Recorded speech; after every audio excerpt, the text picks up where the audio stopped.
Edge of Tomorrow is an interesting film with a fair amount of comedy, action, and mystery, but it is essentially Starship Troopers meets Groundhog Day. The film is budget-friendly for a special effects movie because only a couple of set pieces have to be built, and you could even film many of the repeated scenes on the same day and just use different takes. The plot is all very contrived as the protagonist, Cage, who is just Tom Cruise as Tom Cruise, gets caught in a time loop because a robot bug squid alien thing splashes its blood on him and lets him repeat the day until they win. But the plot dictates that if he has a blood transfusion, he will lose the ability to repeat the day. The only good lesson from this film is that you can't control what will happen, whether you live that day over or not. Much like in Slaughterhouse-5, foresight or displacement from time doesn't let you prevent things, so it's best to make do with what you know and to think ahead and be aware. Cage is an appropriate name, because when he is an army liaison to the press, he is in a cage of saying what he is told to say. When he is on the base to be sent to the front without any training, he is also in a metaphorical cage. When he is trapped in a time loop, he's in another metaphorical cage. Even in one scene where he doesn't go to the front, but instead goes off and finds a pub somewhere. One thing I will say is that this is a movie that felt more like a video game concept. It would have been enjoyable as a video game, as often in a video game you might have to learn a pattern of attack for some opponents, repeating a level over and over. The various cutscenes would feel a lot like those from BioShock Infinite. Exploring the game and all its possibilities and potential ways to fail would be amazing, and as the visions come before Cage is revived, the feeling would be great for the story.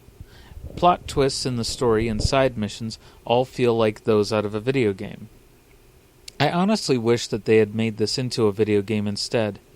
I hated how generic the aliens looked. Fluid, machine-like, but organic. I saw it in The Matrix and everywhere else since then.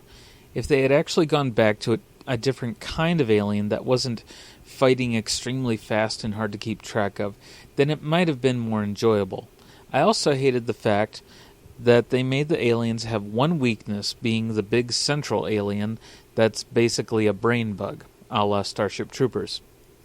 That seriously has been done to death so often that it is virtually every alien's weakness.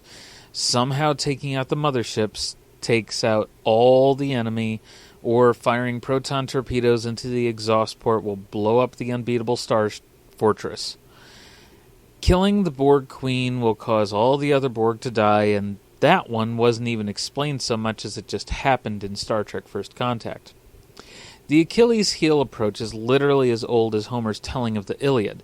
It's unrealistic in a lot of ways. Unfortunately, this is where Edge of Tomorrow falls apart. It slips around various tropes and replays the same few scenes over and over with slight differences, and they just film it differently. Here comes the spoiler alert. The ending is unsatisfying because after finally taking out the Omega alien with no chance to repeat, Cage is sent back to before he even talked with the general and got assigned to the fort for the first wave of attack. So now, everyone who died is now alive, and he can meet people again for the first time. It's weak and cheap for a movie, because it makes everything better. If it had been the ending to a video game, I could have withstood it, but as a film, it is way too contrived. I think the main difference lies in different possible endings. With games, you like that being explored, because it's you directing it. With a film, you aren't the one exploring it.